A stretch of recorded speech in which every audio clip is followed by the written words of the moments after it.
Remember, groups tend to outdo individuals on estimation tasks, but do they do so on other types of tasks? In other words, are two or more heads better than one? According to Steiner's findings, for additive tasks, that's where performance depends on the sum of members' contributions, the answer is yes. An example would be a memory task, right?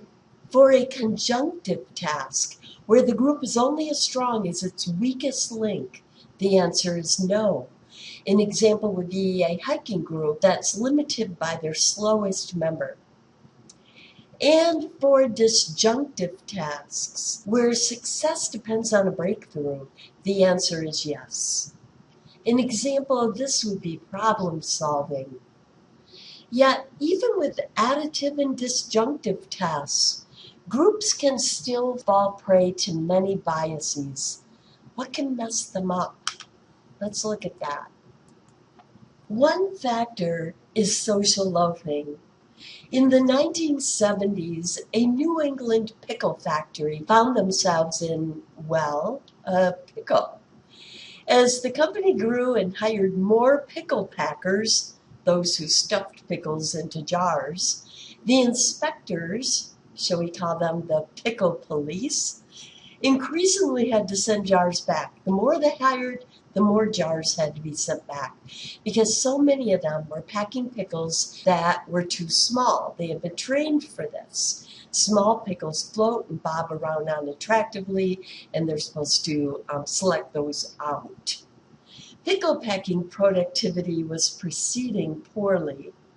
But why, might you ask, should you give a gherkin about pickle packing? Because it paints a perfect picture of something called social loafing. Okay, I will stop the alliteration now. Social loafing is the tendency people have to exert less effort in a group than they do when working alone. Social loafing is also known as the free rider effect. The free rider effect because of those who take the subway honor system for granted by riding without a ticket. But there's one major flaw in that metaphor. Loafers are not always aware that they are loafing. In Ingham's rope study, blindfolded participants played tug-of-war with a rope pulling machine and were told that they were working alone or in a group. They exerted significantly less effort when they thought themselves to be working in a group. Likewise, in Latané's study, participants were asked to clap or cheer as loud as they could. When performing collectively, they loafed. The noise produced by each individual tended to decrease as the group size increased. Have you ever been assigned a group project in class and had to make up for one or more group members who were not doing their share? This is the reason, by the way, I do not assign group projects. I find that when such projects are assigned, the A and B students are extremely nervous. The C students couldn't care less, but the D and E students are thrilled, right? Also, loafing can be contagious. A single loafer can cause others in the group to loaf because no one wants to be a sucker doing all the work while someone else is goofing off.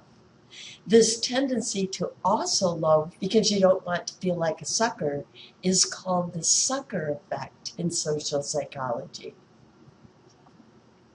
Stoner, an MIT graduate student back in the 60s, claimed in his master's thesis to find a risky shift in group decisions. The tendency for groups, in other words, to come to riskier decisions than the sum of members' individual opinions, which were taken before group discussion and consensus. However, further studies produced mixed results. Over time, it became clear that group polarization was what was really happening. Groups exaggerate the initial leanings of the members, regardless of whether those initial leanings are cautious or risky. So Stoner wasn't necessarily stoned. He just happened to study groups that had an initial risky leaning. So it is that when groups of mostly right-winged members get together and have discussions, people come out with even more right-wing attitudes. Those with more left-wing members, more left-winged attitudes. What did the Bay of Pigs invasion, Vietnam War, and the Iraq War have in common? They were all colossal mistakes prompted by what Janice termed groupthink, when the pressure to concur overrides realistic appraisal. Groupthink. Groupthink on the part of both Saddam Hussein and George Bush contributed to the Iraq War. There is evidence they both surrounded themselves with like-minded advisors and silenced opposing voices, all to create a consensus based on false assumptions. Hussein assumed that the invading forces could be resisted. The U.S. assumed that Iraq had weapons of mass destruction, that its people would welcome invading soldiers as liberators, and that, in short, peaceful occupation would lead to a thriving democracy. A specific kind of trap that can be very costly is known as escalating effects, and this is also known as entrapment. A construction project began in 1983 in Boston called The Big Dig. They kept running into unexpected problems, meaning unexpected expenses, and delays, but instead of abandoning the sinking ship, each year they decided to sink more into it. It ended up taking more than a decade to complete and went over the projected $2.6 billion budget by more than $21 billion. Obviously, the project never would have been undertaken had they known the final cost.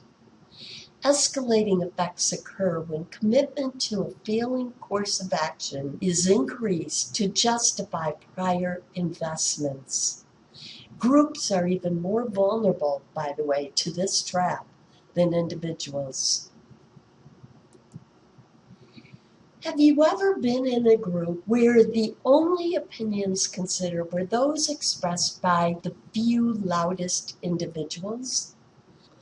Underutilization occurs when groups do not identify and use all of their individual members' skills, talents, and knowledge, nor solicit and consider all of their opinions.